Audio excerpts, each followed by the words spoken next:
Bapak, Ibu, dan Saudara yang terkasih di dalam Tuhan Yesus, kami ucapkan selamat pagi dan salam. Pada hari ini, sebelum kita melaksanakan aktivitas kita pada ini, mari kita berdoa dulu. Tuhan Allah Bapa kami yang bersemayam di kerajaan surga yang mulia, terpujilah nama-Mu selama-lamanya. Tuhan, kami ucapkan terima kasih karena Tuhan telah menuntun, membimbing, mengayomi pada saat kami tidur malam hari ini. Sehingga pagi ini pun kami boleh bangun dengan selamat atas anugerah-Mu. Di sini kami akan merenungkan firman-Mu Tuhan, kiranya Tuhan menuntun kami. Dalam nama Tuhan Yesus kami berdoa. Amin. Bapak Ibu yang terkasih dalam Tuhan Yesus, pada saat ini kami akan merenungkan firman Tuhan yang kami ambil dari 1 Tesalonika 5 ayat 1-5. Hal berjaga-jaga. Yang demikian, tetapi tentang zaman dan masa, saudara-saudara, tidak perlu dituliskan kepadamu, karena kamu sendiri tahu benar-benar bahwa hari Tuhan datang seperti pencuri pada malam. Apabila mereka mengatakan semuanya damai dan aman, maka tiba-tiba mereka ditimpa oleh kebinasaan, seperti seorang perempuan yang hamil ditimpa oleh sakit bersalin. Mereka pasti tidak akan luput. Tetapi kamu, saudara-saudara, kamu tidak hidup di dalam kegelapan, sehingga hari itu tiba-tiba mendatangi kamu seperti pencuri. Karena kamu semua adalah anak-anak terang dan anak-anak siang. Kita bukanlah orang-orang malam atau orang-orang kegelapan. Demikian firman Tuhan, berbahagialah orang yang mau membaca dan merenungkannya serta melakukannya setiap hari. Bapak Ibu yang terkasih dalam Tuhan Yesus, pada saat ini kita beri tema untuk berjaga-jaga. Tuhan memerintahkan pada kita bahwa kita harus berjaga-jaga. Berjaga-jaga maksudnya untuk mempersiapkan diri supaya saat kejadian itu kita selamat. Contohnya keaktifan sehari-hari, misalnya kita mau bepergian tapi kelihatan mendung. Nah, kita harus membawa payung. Jadi sedia payung sebelum hujan. Dan kalau kita dalam keluarga malam hari mau tidur, supaya tidur dengan nyaman dan enak, kita harus mengunci pintu, jendela maupun gerbang supaya kita bisa tidak ada orang atau binatang yang masuk ke rumah. Pencuri tidak mungkin datang kalau kita dalam keadaan rapat-rapat maupun keamanan di dalam rumah. Tidak mungkin pencuri itu memberitahu sebelum datang. Saya akan datang pada saat itu ya, sediakan Papa misalnya. Tidak mungkin, tetapi pencuri datang mencari kelengahan kita, mencari kelemahan kita, sehingga dia berbuat sesuatu yang merugikan bagi keluarga kita. Yang ketiga, tadi disebutkan bahwa tiba-tiba sakit seorang yang mau bersalin. Nah, di sini kita beri contoh, wanita yang mau bersalin itu memang harus membutuhkan suatu pemeliharaan badan, misalnya makan makanan yang bergizi, yang berguna bagi sang bayi dan ibu. Juga kita harus berolahraga supaya pada saat nanti kelahiran kita bisa berjalan lancar. Dan mungkin ada lagi contoh-contoh yang lain, perbuatan orang tua harus hati-hati supaya anak tadi nanti juga lahir dengan baik.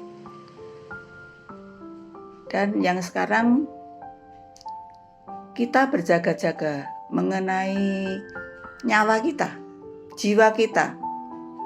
Jiwa kita juga perlu, kita harus berhati-hati untuk menjaga supaya kita setia kepada Tuhan. Yang pertama, kita berjaga-jaga mengenai Tuhan Yesus menjemput kita dalam kematian.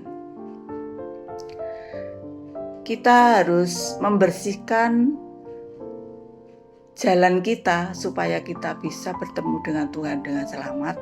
Kita harus bertobat dulu semua kesalahan dan dosa kita kepada Tuhan.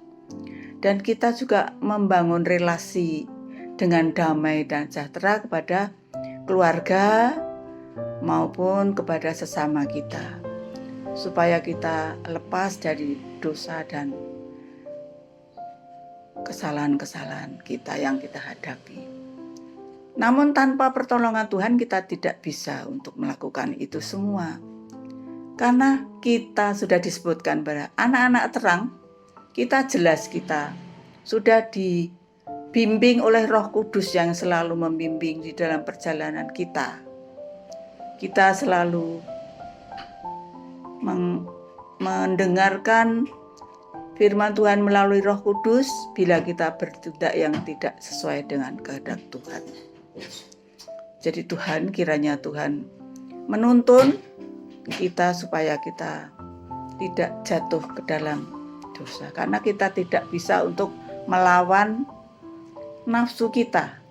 Kita tidak bisa untuk menyangkal hidup kita. Tuhan, pada saat ini kita juga merasakan sekali bahwa kita itu selalu dibimbing oleh Roh Kudus, selalu diingatkan, tetapi kita tidak bisa untuk mengekang hawa nafsu kita. Jadi kita mohon pertolongan Tuhan di dalam melawan pencobaan maupun ya apa yang terjadi yang akan menyeret di dalam kehidupan kita. Supaya kita nanti di dalam Tuhan menyebut kita dalam kematian, kita beroleh selamat. Jauh dari dosa yang telah kita mohon ampun kepada Tuhan. Yang terakhir, Tuhan datang yang kedua kali, yaitu hari pengadilan. Zaman-zaman akhir ini kita melihat di mana-mana bencana alam yang bertubi-tubi, keadaan alam yang mengerikan. Kita sudah diberitahu bahwa pasti akan datang dan pasti akan terjadi kedatangan Tuhan yang kedua, yaitu mengadili orang yang hidup dan yang mati. Entah kita sudah mati atau masih hidup, Tuhan pasti datang untuk kedua kalinya ini. Nah, untuk berjaga-jaga ini supaya kita selalu setia kepada Tuhan di dalam tikah pola kita, dan kita tidak terjerumus dalam rayuan-rayuan yang menjerumuskan kepada kita untuk ke dalam kerusakan maupun bahaya yang tidak menjamin kesetiaan kita pada Tuhan. Jadi kita harus tetap setia dan iman kita harus teguh karena kita percayakan kepada Tuhan Yesus di dalam Roh Kudus. Tuhan selalu membimbing kita di setiap saat kita memohon. Kalau nanti sangkakala berbunyi, kita ada di situ. Amin. Demikian firman Tuhan. Marilah kita kembali kepada Tuhan untuk berdoa. Tuhan Allah Bapa kami yang bersemayam kerajaan surga yang mulia, kembali kami datang ke hadirat-Mu Tuhan, mengucap syukur dan terima kasih atas penyertaan-Mu. Di dalam kami merenungkan firman-Mu ini, banyak dosa maupun kekurangan kami dan kesalahan kami mohon ampun. Tuhan, pada saat ini kami juga akan melakukan aktivitas pada hari ini. Kiranya Tuhan menuntun kami, supaya jalan kami tidak belok ke sana kemari, tetapi lurus menurut arahan-Mu. Kami juga berdoa pada keluarga-keluarga kami masing-masing, keluarga-keluarga Kristen dimanapun, supaya selalu siap sedia menerima kedatangan-Mu yang kedua. Dan kami semuanya siap untuk